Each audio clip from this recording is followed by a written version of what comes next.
안녕하세요. 드림TV의 다이입니다. 오늘은 2차 시험을 준비하시고 계시느라 정말 수고가 많으신 여러분께 제가 2차 준비하기 시작한 초창기에 가장 애를 먹었던 구상지 작성에 대해서 이야기하려고 하는데요. 특히 수업 실현 구상지를 어떻게 구상하면 좋은지 제가 직접 겪었던 경험을 바탕으로 구상지 작성에 대해서 이야기하고자 합니다. 많은 예비 선생님들께서 실제 시험처럼 책상 놓고 그다음 시간 재면서 구상지 작성하고 계실 거라고 생각하는데요. 지금부터 짧은 시간에 가장 효율적으로 구상지를 작성했던 저만의 작은 팁을 함께 공유하고자 합니다. 그럼 지금부터 본격적으로 시작해 볼까요? 네, 먼저 구상지 작성하기 전에 제가 여러분들께 꼭 알려드리고 싶은 3가지 중요한 점을 먼저 소개해드리고 그 다음에 구상지로 넘어갈게요. 자, 먼저 중요한 것은 구상지는 우선 짧고 긴박한 시간에 작성되기 때문에 자기만의 틀을 어느 정도 미리 만들어 가시는 것을 추천을 드릴게요. 막상 아무 준비를 하지 않고 구상지를 받으면 그 상황 속에서 패닉에 빠질 수도 있어요. 그러니까 특히 긴장을 많이 하시는 분들이라면 구상지에 자기만의 틀을 꼭 미리 구상해 가실 것을 추천드립니다. 자, 두 번째는 언제나 조건 변수는 예측할 수 없다입니다.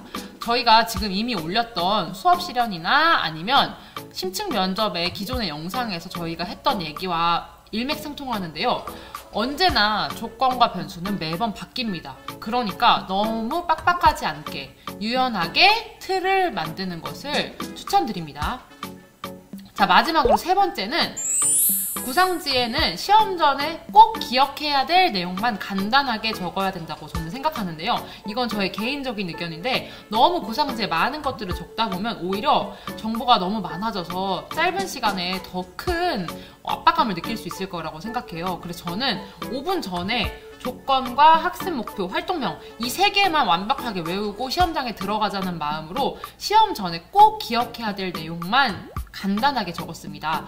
요약하자면 구상지를 작성할 때는 자기만의 어느 정도 틀이 필요하지만 그 틀이 너무 깨지지 않게 딱딱하면 안 되고 좀 유연하게 적을 필요가 있다. 특히 유연하게 적을 때는 내가 꼭 시험 전에 외워야 될 내용, 조건, 학습 목표, 활동명 내가 무언가를 이야기할 때 자신감 있게 이야기할 수 있도록 이 3가지는 꼭 마감 5분 전에 다 계속 외우면서 구상지를 들고 들어가자. 자, 이 3가지는 여러분이 꼭 기억하면서 지금부터 구상지 작성에 대해서 본격적으로 알아보도록 하겠습니다. 네, 그럼 지금부터 본격적으로 제가 직접 사용했던 구상지를 여러분들께 공유해 드리려고 합니다. 이 자료는 걱정하지 마시고 제가 저희 드림TV 영상 밑에 링크 공유를 올려드릴 테니까 함께 여러분이 무료로 잘 사용하셨으면 좋겠습니다. 자, 이렇게 가장 먼저 구상지를 받았을 때 저는 하얀 A4 용지 위에 제일 먼저 HM이라고 이렇게 학습 목표를 적었습니다. 가장 먼저 적어야 될 게 학습 목표라고 생각해서 저는 학습 목표를 위에 적었습니다. 보통 뭐뭐 할 수 있다라고 이렇게 적히잖아요.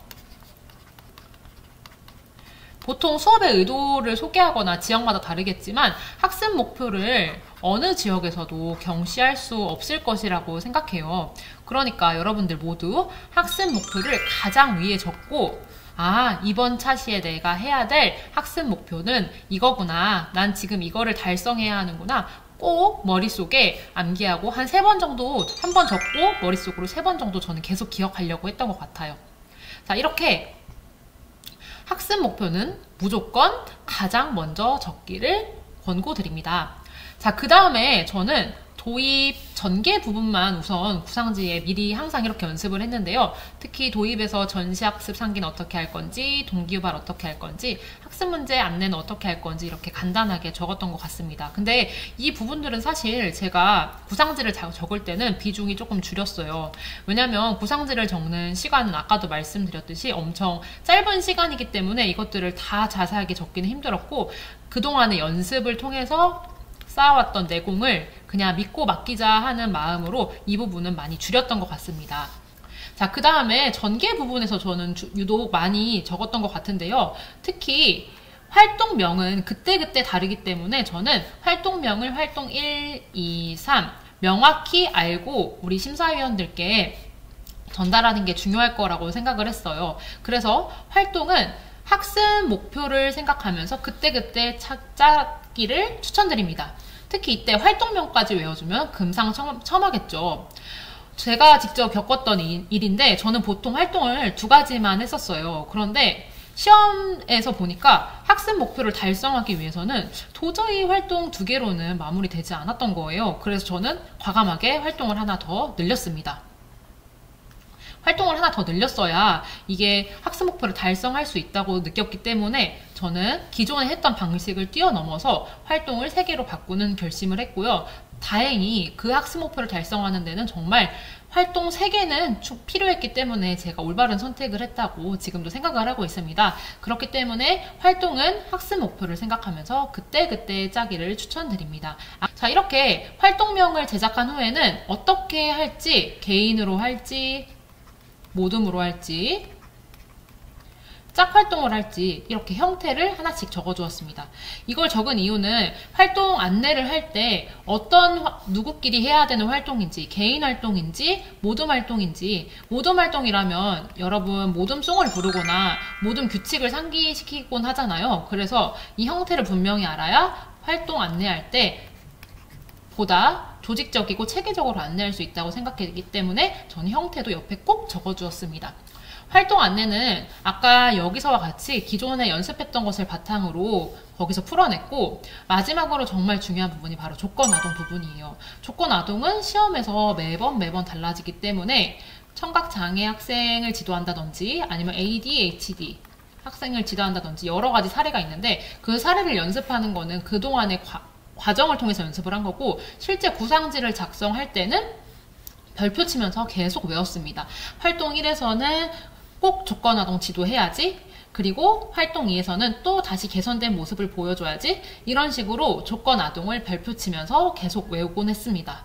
자, 제가 이 구상지를 제가 쓴 걸 직접 보여드렸는데요. 가장 중요한 것은 학습 목표를 철저히 암기하고 그 다음 활동은 그때그때 생각하면서 짰고 활동명까지 외워주면서 뭔가 자연스러운 수업의 흐름을 만들어냈습니다. 마지막으로 한 5분 정도 시간이 남았을 때는 모든 것을 더 이상 브레인스토밍 하지 않고 다른 것을 다 적고 학습 목표, 활동명, 그리고 조건아동을 별표 치면서 계속 외웠습니다.